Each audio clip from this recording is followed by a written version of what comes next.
We finally broke our HBX 16890.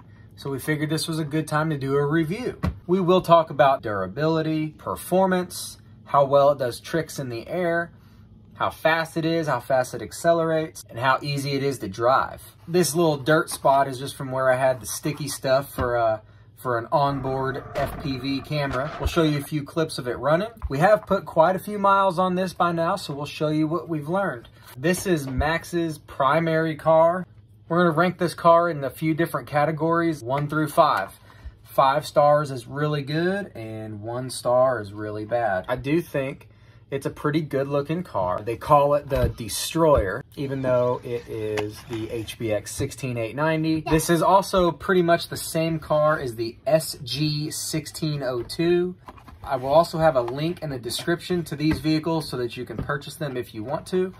It does have a wheelie bar. It comes with the body clips that have a little plastic pull tab on them. The pull tabs definitely make it easier to remove them, but it also makes it easier for them to come out during crashes. We have lost all of them, so we just put regular body clips on. The layout is really simple inside. Obviously, you have your motor, your ESC. The power button is here on the side. It's push and hold. It beeps, and then you turn on the remote, and it beeps again, and it's ready. It is 4-wheel drive.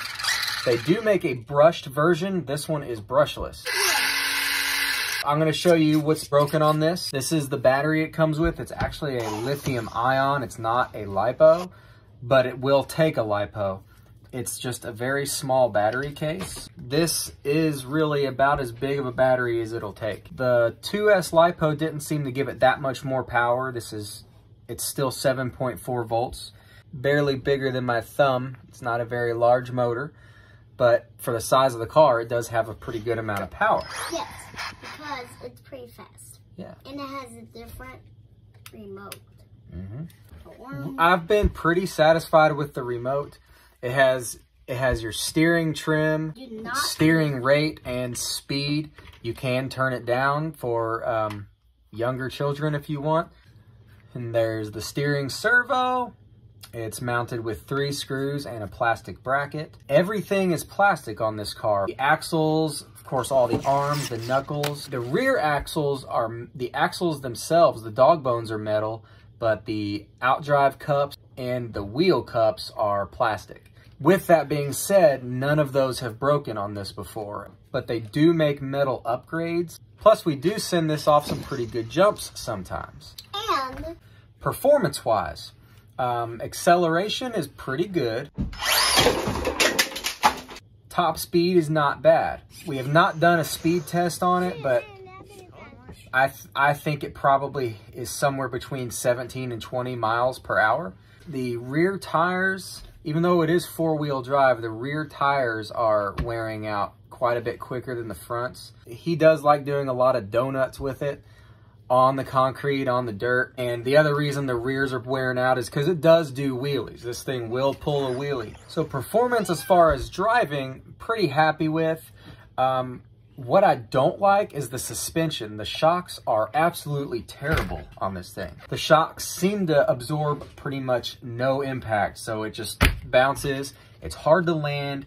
Now, with that being said, none of the shocks have ever actually bent. They just don't work well. This does much better if you jump it onto concrete because it's so lightweight that if you jump it into grass, the grass stops it so fast, and a lot of times it just flips forward. And sometimes it does front flips and not does back flips. Yeah, I mean, that's correct.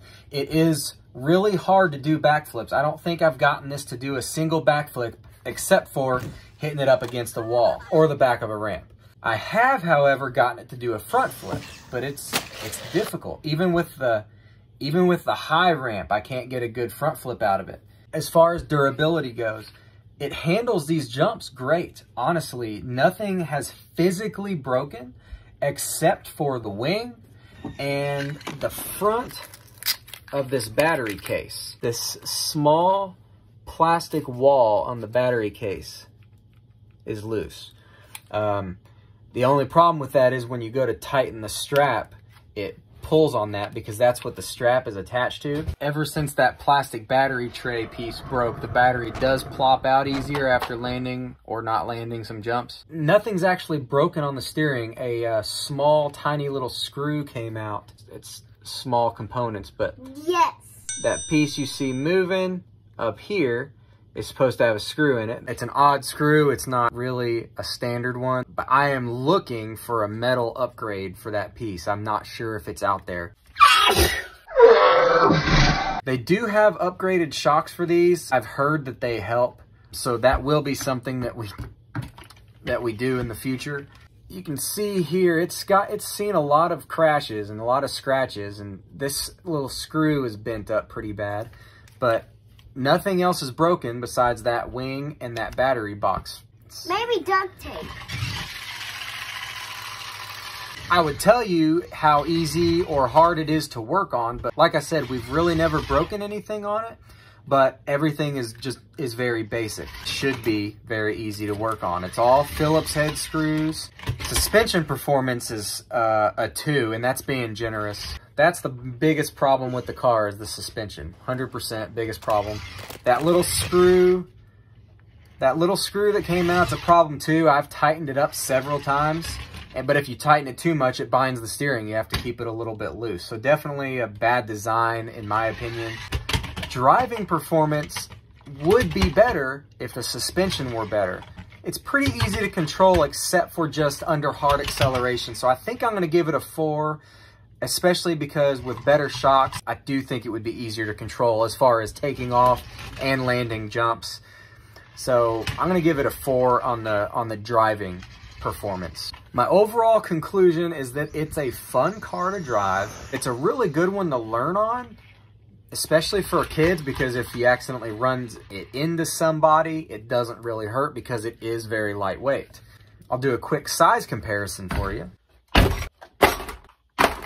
This is a fun car. There's things on it that could be improved, mainly the suspension and the steering linkage. The wheelie bar works really well. It is relatively easy to control except for when taking off at full throttle. There will be a link to this car in the description below if you are interested in purchasing it. I would be curious to know what you thought of this review. Also, if there's a specific car that you would like us to review in the future, put it down in the comments. Let us know. And we will try to get to that one. We're always looking for good cars to buy, and you just might help us make that decision. If this review was helpful at all, please give this video a like. That helps us out as well. Subscribe if you want to see more reviews, more bashing, more fun stuff.